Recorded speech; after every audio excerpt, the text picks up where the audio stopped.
Hello everyone, আসসালামু আলাইকুম। আরও একটা নতুন ভিডিও নিয়ে আসলাম আপনাদের মাঝে।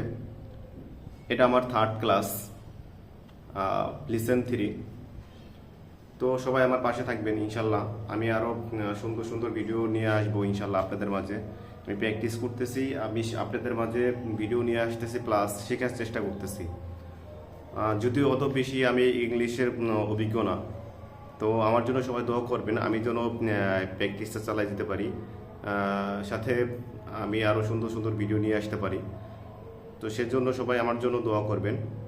তো আমি টোটালি ইংলিশ জিরো থেকে শুরু করতেছি, এর জন্য হয়তোবা অনেক ভুল ত্রুটি হতে পারে, সবাই ক্ষমা সুন্দর দৃষ্টিতে দেখবেন।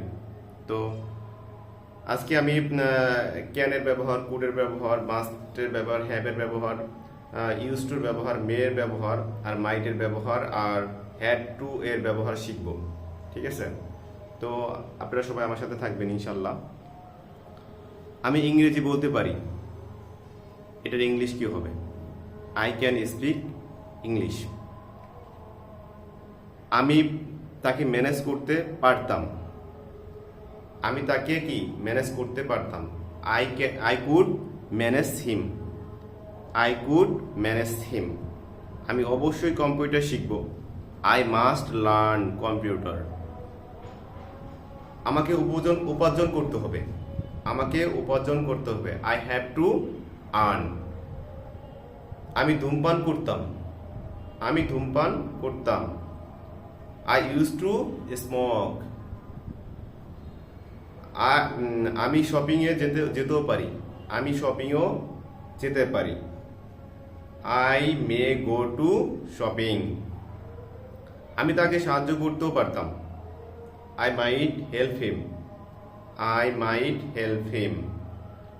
আমি অনেকভাবে বাজে কথা সহ্য করতে হয়েছিল, আমাকে অনেক বাজে কথা সহ্য করতে হয়েছিল, I had to tolerate a lot of rooms words.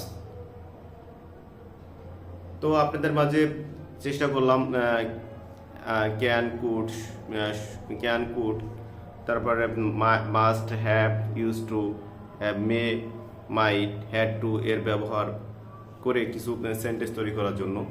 তো সবাই আমার জন্য দোয়া করবেন, আমি যারা আরও সুন্দর সুন্দর ভিডিও নিয়ে আসতে পারি, আমি প্র্যাকটিসটা যেন চালাই দিতে পারি। আপনারা সবাই একটু আমাকে লাইক প্লাস কমেন্ট এবং আমার চ্যানেলটা সবাই সাবস্ক্রাইব করে দেবেন, পাশে থাকা বেল আইকনটা বাজিয়ে দেবেন, আমি যেন আরও সুন্দর সুন্দর ভিডিও নিয়ে আসতে পারি। তো আজকের ভিডিও এ পর্যন্তই। সবাই ভালো থাকবেন, সুস্থ থাকবেন। আসসালামু আলাইকুম, আল্লাহ হাফেজ।